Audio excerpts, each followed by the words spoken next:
বিয়ে বারবার ঠিক হওয়া সত্ত্বেও যদি কোনো পরিবারে বারবার সেটি ভেঙে যায়, তাহলে বুঝতে হবে যে বাস্তুতে কোনো ত্রুটি এমন কিছু রয়েছে যার কারণে বারবার বিয়ে ঠিক হওয়া সত্ত্বেও সেটি ভেঙে যাচ্ছে এবং একটি ফাইনাল শেপ নিতে পারছে না।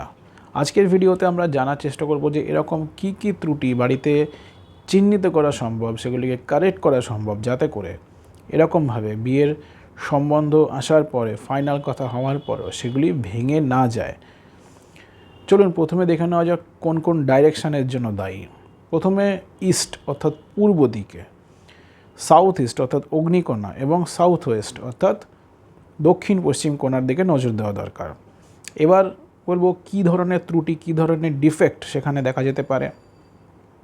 পূর্ব দিকে যদি কোনোভাবে টয়লেট থাকে, পূর্ব দিকে যদি কোনোভাবে সাদা রঙের পর্দা থাকে বা ওয়াল পেন্ট থাকে, তাহলে এই ধরনের সমস্যা হতে পারে। এর সাথে দেখবেন সাউথ ইস্টে অর্থাৎ দক্ষিণ পূর্ব দিকে যদি কোনো টয়লেট থাকে, যদি সেখানে নীল রঙের, কালো রঙের ওয়াল পেন্ট থাকে বা কার্টেন বা পর্দা থাকে, তাহলেও এরকম প্রবলেম আসতে পারে।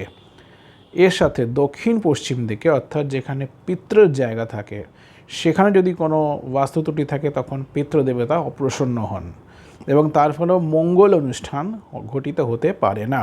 কী ধরনের ডিফেক্ট দেখা যেতে পারে সাউথ ওয়েস্টে? যেরকম টয়লেট, রান্নাঘর, এছাড়া কোনো গাছ, বাগান, সাউথ ওয়েস্টে কোনোভাবে সবুজ রং, লাল রং যদি পর্দা বা ওয়াল পেন্টের মাধ্যমে এসে যায়, এই সমস্ত ত্রুটিগুলি যদি কোনো একটি বা অনেকগুলি এসব দিকে থাকে, তখন কিন্তু তার থেকে বিয়ের মতন শুভ অনুষ্ঠান ঘটতে বাধা দিতে পারে। তাই এরকম যদি আপনার পরিবারের বা আপনার বন্ধুবান্ধব, আত্মীয় স্বজনের মধ্যে দেখতে পান কারোর মধ্যে ফ্যামিলিতে ঘটছে, তখন ইমিডিয়েটলি এই ধরনের ডিফেক্টগুলিকে চিহ্নিত করুন এবং ডিমোলেশন ফ্রি ট্রিটমেন্টের মাধ্যমে এগুলিকে কারেকশন করা সম্ভব। ভিডিওটি ভালো লাগলে লাইক করবেন, শেয়ার করবেন, আর আমার সাথে যুক্ত থাকুন এরকমই আরও অনেক টিপস নিজের ফিডে পাওয়ার জন্যে। Thank you.